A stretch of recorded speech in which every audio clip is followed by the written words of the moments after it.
হাসছি তাড়াতাড়ি জাহাপনা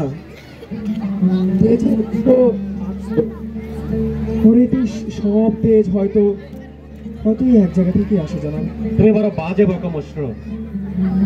শুধু দেখো দেখো ওর তেজের সমস্ত পরীক্ষা নেওয়ার বন্দোবস্ত আমি আজ করেছি। এই গোলাম জাহাপনা,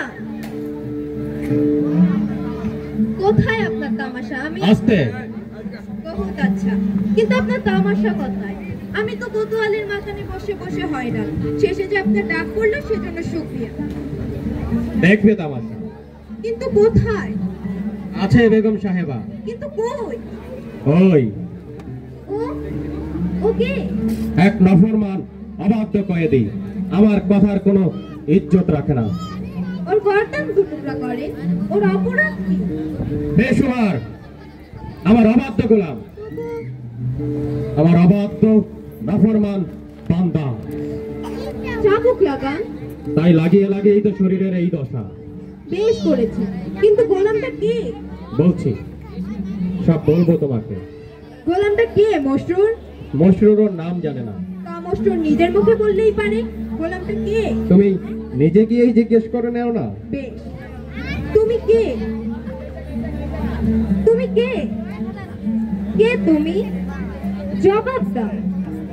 এই গোলামটা কে জাহাপনা? ও জবাব দিচ্ছে না। জবাব আদায় করো। তুমি কে কয়েদি? জবাব দাও। একে তুমি চেনো না? না। হাসি বন্ধ করুন আমিরুল মুমিনিন। মশরুর গোলামটা কে? তুমি একে চেনো না? না। দুনিয়ার তামাম মানুষকে কি আমার জানা যে একে চিনবো? একে জিজ্ঞেস করো তোমাকে চেনে কিনা। জাহাপনা, কয়েকখানার এই অন্ধকারে এই বুঝি আপনার তামাশা? আমি বাইরে চললুম। তা যাও, কিন্তু মনে রেখো এর জন্য তুমি সারা জীবন পস্তাবে। কেন? কারণ তুমি একে চেনো। চিনি। হ্যাঁ, এই কোকড়া কঠিন চুলের দিকে তাকাও। শরীর তো এখন আর কালো নেই, কিন্তু চুল ঠিকই আছে। তুমি কে কয়েদি? জবাব দাও। 3 বছর ধরে আমরা জবাব আদায় করে চেষ্টা করেও পারিনি, আর তুমি কয়েক লহমায় উত্তর পেয়ে যাবে। কিন্তু এ কে? আমি চিনতে পারছি না জাহাপনা। হাফসি তাতারিকে চিনতে পারছো না মেহেরজান? তাড়াতাড়ি। হ্যাঁ। তাড়াতাড়ি, কিন্তু তাড়াতাড়ির এই দশা কেন? নাফরমান, অবাধ্য তাই। নাফরমান? কি আর অপরাধ? মুখের কথা বন্ধ করলো। আমি ওকে কিনা দিয়েছি, ধন দৌলত বাদি বাদি মকান সবকিছু দিয়েছি, সবকিছু ইনকার করলে। ইনকার করলো? হ্যাঁ। ইনকার করলে? তবে আজও কথা বলুক, আমি ওর সমস্ত গুনাহ মাফ করে দেব। তাড়াতাড়ি কথা বলো। খোদা আমিরুল মুমিনিন ওয়াদা করেছে। কথা বলো। তোমার সারা শরীর জখমি, খুনে, জর্জর। এই জর্জর দেহের যন্ত্রণা কেন সহ্য করবে?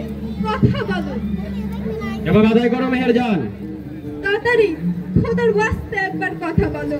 জাহাপনা, ওকে কতল করুন। হুকুম দিন মশরুরকে। না মেহেরজান, কতল আমি ওকে করব না। জীবনকে যে আশার ঘুঁটি বানাতে পারে তাকে আমি এত সহজে কতল করব না।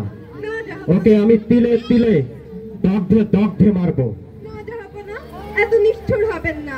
দয়া করুন, আমি আপনার কাছে দয়া ভিক্ষা চাইছি। ওকে কতল করুন। না, তা হবে না। হবে না? না। হবে না। তাড়াতাড়ি, তুমি এমন নির্বোধ কেন? স্বপ্ন ভাঙার পর স্বপ্নে দেখা দমদমত হারানো চোখে কেউ কোনোদিন কাঁদে নাকি? এক নির্বোধ ছাড়া নিজেকে কেন এইভাবে চুরমার করে দেখছো? খোদা আমিরুল মুমিনিন ওয়াদা করেছে। কথা বলো। আমি তোমাদিকে চেয়ে রইলাম, কান পেতে রইলাম। কথা বলো। আমি অনুরোধ করছি, কথা বলো। তুমি যে বলতে, তুমি কি এত যন্ত্রণা বুকে এত দায়ী মনে রেখেছো? তুমি বলতে মেহেরজান গোলামের মহব্বত একটা আলাদা জিনিস, আমির ওমরের মহব্বত নয়। তারা দৌলতের কদর করছে, আর দৌলতের সবচেয়ে বড় গুণ হলো হাত ফেরিয়ে বিনিময় হওয়া। হস্তান্তর ছাড়া তার গুণ প্রকাশ পায় না। আমির ওমরের মহব্বত সেই হাত ফেরির মহব্বত।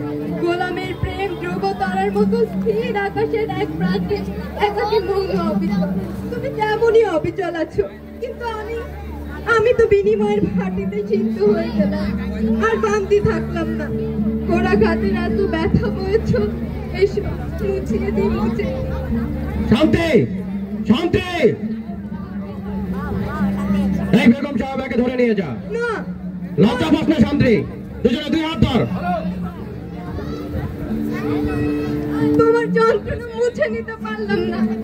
তোমার নির্মল দেহ স্পর্শের যোগ্যতা আমার নেই, তাই বা স্পর্শ করলাম এই কলঙ্কিত হাতে। তাড়াতাড়ি